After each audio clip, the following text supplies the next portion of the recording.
comment monter ces vidéos comme Inoxtag façon Kaizen. Moi c'est Corentin, je suis monteur vidéo depuis 4 ans et aujourd'hui je vais aborder les 5 choses à ne pas faire et à faire dans le montage vidéo pour reproduire ce que fait Inoxtag sur ses vidéos. On commence directement sur les choses à ne pas faire. Si tu cherches à créer des vidéos comme Inox, notamment ses dernières vidéos comme son documentaire Kaizen que tout le monde a vu sur 7 jours dans la jungle, etc.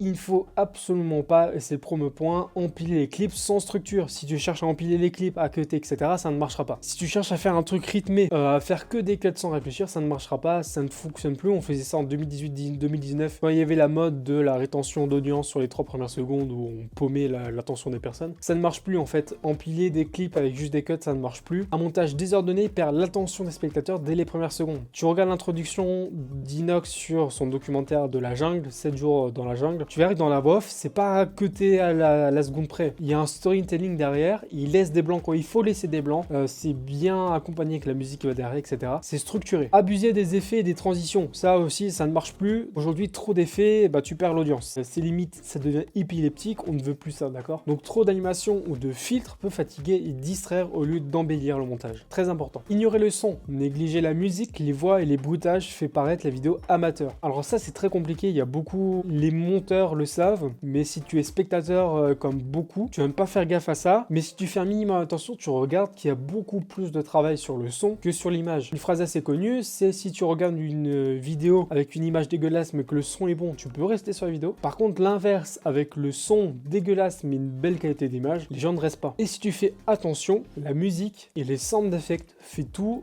dans une bonne vidéo. Donc négliger la musique, les voix et les bruitages, c'est red flag direct pour les créateurs de contenu. Je te mets un exemple à l'écran, mais par exemple sur les dernières vidéos de Squeezie, sur le pire date ou le pire meurtrier, un truc du genre, je te mets une photo de la timeline sur l'écran, tu vas remarquer que le montage vidéo, c'est littéralement 80% du montage, que le son, les sound effects sont insane sur ce montage. Et si tu regardes, si tu fais attention sur les dernières vidéos de Squeezie par exemple, le sound effect, ça prime sur l'image, sur la qualité de vidéo. Rester sur ses anciennes habitudes, copier toujours le même style empêche de progresser et se démarquer. Si tu regardes les dernières vidéos d'Inox, son documentaire, ou alors même c'est le 7 jours dans la jungle, tu regardes les réactions du MrBeast. MrBeast a raison, il aime les créateurs qui se démarquent. Et lui, c'est exactement ce qu'il a fait. C'est quelque chose qu'on n'a jamais vu encore sur YouTube, ou alors pas aussi innovant. Tu vois ce que je veux dire? Donc c'est quelque chose qu'on n'a pas l'habitude de voir, qui amène à notre curiosité, quelque chose aussi de fou. En plus, sur un projet bien travaillé, forcément, tout le monde clique. Monter sans regarder l'expérience du spectateur. Ne pas penser à l'émotion, au rythme ou aux compréhensions nuit à l'impact final. Si tu fais une vidéo pour faire une vidéo sans penser au reste, sans penser aux émotions que va avoir ton spectateur, du coup ça sera pas monté en fonction et du coup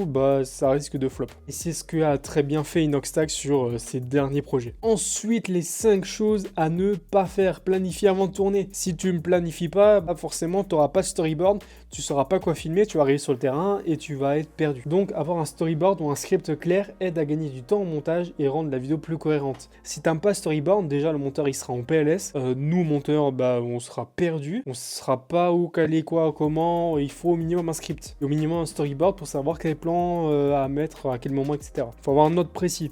Un plan précis, c'est comme si tu attaquais une rénovation, une construction de maison sans plan. Tu peux pas. Ou alors les murs sont pas droits, ça serait très bancal et dans 15 ans, la maison elle est plus là. Donc tu soignes aussi l'ordre et la fluidité. Organisez vos séquences pour que l'histoire se déroule naturellement et qui garde l'audience captivée. Ça c'est un gros travail sur le storytelling et c'est là aussi où je respecte Inoxtag, au-delà de l'accomplissement qu'il a fait sur son objectif. D'un point de vue d'un monteur, c'est ce qui rend la vidéo aussi incroyable, tout simplement, c'est d'avoir une histoire qui impacte et qui se déroule naturellement. C'est tellement bien foutu que du coup, il y a beaucoup de gens qui oublient tout le travail qu'il y a derrière. Ajouter des touches créatives, insérer des transitions, des effets légers ou un élément graphique rend la vidéo plus dynamique et plus mémorable. On prend l'exemple simple et efficace de Kaizen, c'est simplement l'instant promo, l'instant des collaborations qu'il a fait. C'est un truc qui a tourné partout sur internet, il y a beaucoup de gens qui ont fait des tutos sur le logiciel 3D, notamment sur la transition chaussure. Ça c'est une touche créative, mais on en a entendu parler sur internet. Là aussi il a bien géré le truc. Travailler le son et la musique, du coup c'est ce qu'on a parlé avant, c'est quelque chose à ne pas négliger, un bon mixage audio pour éviter d'avoir des pics sonores qui sont là et des a des moments où on n'entend rien ici. Avoir un bon mixage sonore pour qu'au même son on entende toujours la même chose. Légèrement plus puissant quand il y a des émotions un peu plus fortes à faire passer. Un peu plus calme et en fait il faut toujours jauger, c'est un bon mixage audio. Et des choix musicaux forcément, donc c'est pour ça qu'il a recruté